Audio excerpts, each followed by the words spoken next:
first of all, can I talk about like the album title? Is there a like significance with that specific summer that you wanted to call the album that?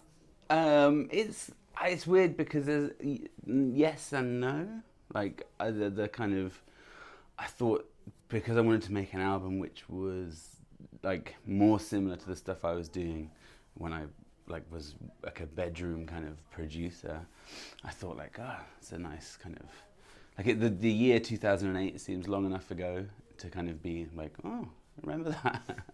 But at the same time, it was just like the whole album isn't supposed to be like really kind of thoughtful or like conceptual or anything. So it's also, I just thought it was kind of quite funny. And like I originally wanted to release an album, like the English Riviera for a while was going to be called 2008. And I thought like the closer to the year, the funnier it would have been had it been released in 2009, you know. So anyway, yeah, it's kind of significant and kind of not significant. It's quite funny because I think people draw their own significance from it, don't they? Because yeah. like your fan, when I was reading online, they're like, oh yeah, you know, that reminds me of this, and that reminds me of that. So I think it's kind of personal in your own way as well, isn't it? Well, yeah, but I mean, but it is also the year that like that we really started touring and stuff. So it kind of like it has some significance. Like it was kind of the beginning of like what led me to here. Yeah. And the lead single, Old School, is it a London-centric single, do you think, with like the lyrics? Is it based in London, basically? Yeah, I think so. I mean, that song, like, it was kind of, because I was trying to make music in the same way I did, like, you know, all those years ago, like 8 years ago, not that long. I was trying to also think about, like, what I used to care about, and like, yeah, I was at that point I'd probably been in London for like, I guess like 2 or 3 years, and so I was kind of very aware of like East versus West. But I mean, but then at the same time, I kind of, it's like it's supposed to be a really kind of a bit of an idiotic song about London, and I quite like how London to itself is the most important place in the world, but like as soon as you do this London-centric song, everyone like in Manchester hates it. I quite like that. I quite like upsetting the rest of the country. Yeah, so if you play it live, like, everyone will cheer. Then London. London. And do you have any say in your videos? I mean, I've been watching the video for Night Owl, and it's like your like continuous death. Yeah. Is that like a concept that you came up with, or did somebody else come up with it?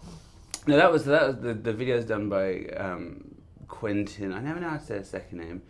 Depure, but Mr. Wazzo, and he came up with the idea for the video, and I mean, like by now, like depending on the video, I kind of have like an amount of say in it, but he just had this idea, and I think what I've learned from doing videos is that the more you let someone kind of fulfill their vision of like me dying, the better it'll be. So I trusted his idea, and I mean I was a bit wary that it would be like violent, but it's not really, I don't think. Do you feel any pressure with that? Because like the video for the Bay, obviously everyone was like, "Oh my God, is that abroad?" And then it ended up being like, "Where was it again?" It was somewhere. It's Torquay, yeah. Yeah, and it looks. Do you feel like a pressure to deliver in that sense, or not really? Well, we've been very lucky with the videos. Like we kind of have this reputation for good videos, which is something that's happened by like kind of in like by luck, and then like now we have to sustain this expectation of the videos, and the Bay was like just a really, there's probably like a 80-20 chance that it would rain when we did the video, and it just happened to be like the nicest. I mean, I think it was filmed in autumn or something, it was like, but it wasn't summer in the slightest, so we were just really lucky, and yeah, I think from that point on, especially when people were like, they didn't believe that it was in England, like you kind of, yeah, you have this a bit of an like I probably feel more pressure on the videos than that I do on the music. Really. And speaking of the Bay, I mean, like the amount of hits that song's got is absolutely insane, isn't it? It's like 26 million when I looked. Yeah, well, yeah, but it's not Gangnam Style. It's not like still, you know, I'm aiming for billions. Yeah, you're aiming for Gangnam Style. Yeah. No, I mean, yeah, I occasionally, like, when I go on YouTube, and, you know, if I'm seeing, like, watching something related to metronomy, like, it will always be the top recommended thing, and then I'll go, wow, 25 million views, like, imagine if that was album sales. Yeah, do you get anything from YouTube for that? It's probably, a medal? It's probably like, you know, you probably divide 25 million by like 0.0001. Well, you know what I mean? Like, you get nothing. Like a fiver. Not even a fiver, I don't think. And is it right? Am I right in saying you created the entire record alone? It was like your own process. Yeah, but then the way that I make records is always like I write and produce them, and this one is maybe more like intentionally, like I didn't kind of, I just organised the whole thing around my schedule, and so yeah, it's much more like when I started just making music on my own kind of clock or whatever. And so you just kind of like lock yourself away and literally did go through the whole thing yourself? Well, not really. Well, because this time, because I got kids, we went to this, like, a residential studio in France, and I went there with Ash Workman, who engineers with me, like, on the records that I do. So it wasn't isolated. It wasn't, like, bleak or anything. It was quite a lot of fun. And how does having children like influence you? I mean, does it influence you like lyrically now, or is it something, you know, that's like, do you feel any difference in your writing process from the start? No, like, and in fact, like, since I had kids, I intentionally didn't think about them. In, like, when you're doing music, I think there's nothing, like, even, you know, being a parent and hanging around with other parents, like, everyone's like, oh, look, here's a picture of my child. And it's like, I don't care about your child, no offense. And I think when you hear, I don't know, like, when you hear, I think there's probably a really good example of, like, there's an Oasis song, I think, like a Liam penned Oasis song called Julian about his son. It's just like, mate, this is not good. Don't bother. I would say generally, there are no good songs written about the love of, you know, for your own child. Like, that's something I'm going to keep away from music. So no, I actively did the opposite. I mean, it would be a Liam song, wouldn't it? It wouldn't be a Noel Well, yeah. song. Which I was trying to, because often, you know, people like, because I've mentioned having children and stuff, like, and it is like relevant to the record completely. People are always assuming it's creatively some kind of inspiration, and I think about songs, every song I know that is about someone's child, and I can't think of a single. Isn't She Lovely by Stevie Wonder is probably like the most annoying Stevie Wonder. Well, it's not a bad song, but it's pretty annoying, you know what I mean? And very long as well. Yeah, I can't think of any actually. I'm going to spend the rest of the day trying to think of one. Yeah, exactly. Yeah. I mean, yeah, there's probably some which are tinged with sadness, which are quite good. But yeah. And you're not planning on touring this album, are you? We're not going to tour this year, no, because we finished touring Love Letters in September, and which is, you know, it's not even a year since we finished. So I wanted to put out an album quickly to kind of to feel prolific. But yeah, the touring is, you know, when you tour, you have to do it like proper, like, okay, I'm going to go now for 18 months. So I think, yeah, it's just nice to have, like, to spend a bit of time with my family, really. Is it quite a good position to be in? Because obviously some bands kind of actually have to tour it in order to generate like fans and revenue. So is it quite a good position to be in? No, but I mean, we have to tour. Like, there's no, like, we will, like, it's a bit of an experiment, really, because that is how, you know, like, when 25 million YouTube views gets you less than a fiver, like, you really have to tour. So, I mean, it's, you know, it's like,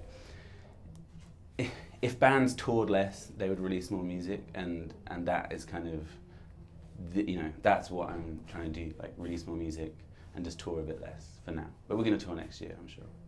And going back to the YouTube comments I was reading earlier, right. like, everyone's kind of saying that you've stayed consistent since, like, day one, like, as in there is obviously consistency throughout your music. Is that important, and do you also feel that as well? Yeah, for sure. And, like, I mean, all I've ever wanted, like, since my phone's beeping.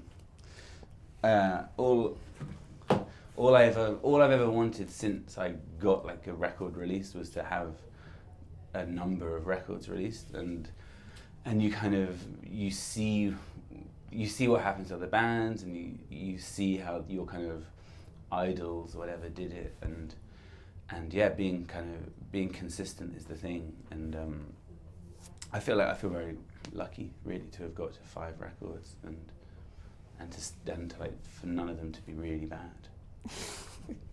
And like, who would you say your major influences are? I mean, like obviously you going solo into the studio. Is there anyone that you look to that has done a similar thing? There's tons of when I began making music on my own, there are obvious people you feel an affinity with, and they're like I know people like DJ Shadow or Prince or like Kate Bush, Phil Collins. Like there are all these people who are, or even like Lenny Kravitz. I think his first record was entirely him. Like there are lots of people that do that, and probably more people than you'd realise in a way. But yeah, I think by now I would say like Prince, and I think our kind of bedroom producers like Aphex Twin as well. Those kind of people. And do you listen to other music while you're recording? Is that something that you consciously do, or are you trying to switch off everything? I don't really. There's always like I think when I was recording this record, I was listening to the Kendrick Lamar album, although like you don't necessarily hear that. But no, I mean, like sometimes if you get bored, you just like start watching YouTube stuff, and so I think we might have watched some Taylor Swift videos, maybe that kind of thing. Like, so yeah, Kendrick Lamar, Taylor Swift. And does influencing, recording in Paris, does that have any influence on you? Like, and also living in Paris, are you getting any kind of like French influences or not, especially?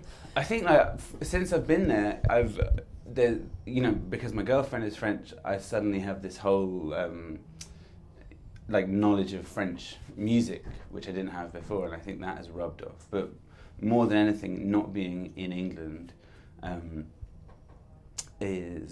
just makes you kind of care less about what's happening in England in the music scene. I think that is actually a very, you realise that England now more than ever is like on the edge of the centre, and if you're in the middle of Europe, then you have a much more kind of, much more holistic view of music. Then it's almost interesting that you're reflecting back on, like, for example, like old school, you're reflecting back on times when you lived in London. Yeah. Well, I mean, but then London is still the place where you like have to come. I think if you want to get involved in music and feel competitive about doing it, like London's still the place. But after a few years of being here, I felt like, okay, well, I had no real desire to leave, but it was easy to do it at that point. And then how do you feel when you come back? Is it like do you get a sense of like... As a punter. Yeah. I love it. I went and took a picture of the good mix there. I enjoy coming back, but the part of London, like in East London where I was living, it has changed so ridiculously. I mean, that's what happens here. Like everything just moves on, and it doesn't care about you. So that's why I enjoy it. I've got friends here, but I just don't know where's cool anymore. Oh, I don't know. Where's cool, Steve? Don't look at me. Yeah. Excellent. Well, that's great. That's all I need. Cool. Perfect.